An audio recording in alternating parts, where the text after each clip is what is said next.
Senator Ping Lacson kasi tinanong siya, "Ano ba yung status ni Saldico?" Kasi parang sinasabi dito na para siyang palos ba. Paliwanag dito ni Senator Ping Lacson, at the moment, hindi pa po natin alam ang status at kung saan si, Representative Saldico. Ang paliwanag dito is I think nagpadala na si PBBM ng parang representative secretary ng, DOJ or DFA na pumunta sa Czech Republic sa Prague para malaman kung anong status ni, Saldico.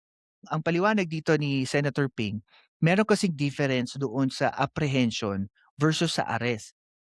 Sabi niya pa diyan, sa apprehension kasi puwedeng kinuha ka lang to put you in custody, pero walang arrest warrant sa'yo o walang rason para I think para hulihin ka. Kumbaga nilagay ka lang sa detention center.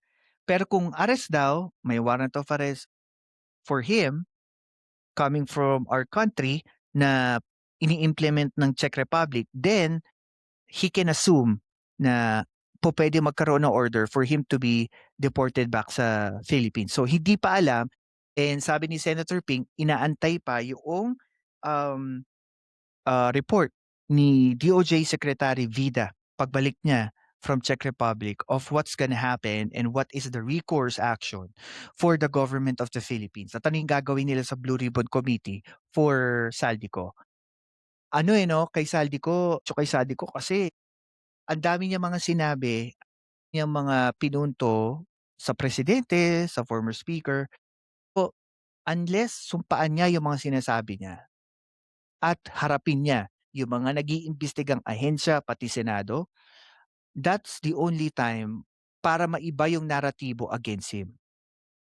Kasi hindi po puwede akusa ka ng akusa kung sino-sino, ta's wala ka namang ebidensya. Yung mga paratang na inilabas po ni Saldico, napakahirap pong paniwalaan. Tulad nga nung sinabi ko kanina, walang sapat na, pagpapatunay, walang statement na pinapatunayan ni Saldico yung mga paratang niya sa mga matataas na opisyales ng gobyerno, mahirap paniwalaan kasi kahit sino naman puwede magsabi. And I think he said na pupuwede naman pumunta si Saldico sa isang tinanong din about sa posibilidad ng destabilization. Bakit?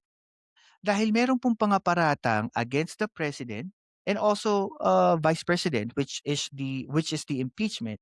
Maari kasing ito magamit ng mga puwersa ng, makakaliwa, 'di ba, o puwersa ng mga grupo na gustong pabagsakin ang gobyerno ni, Pangulong Marcos to use this as their advantage. Confirmed by Senator, Lacson na wala pa pong matibay na ebidensya o kahit indikasyon galing sa militar na merong destabilization plot.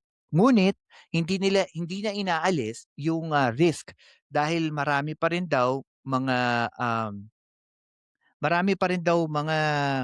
retired, military personnel na nagpapahayag ng kanilang suporta to the Vice President and ang kanilang, against sa nakaupong presidente.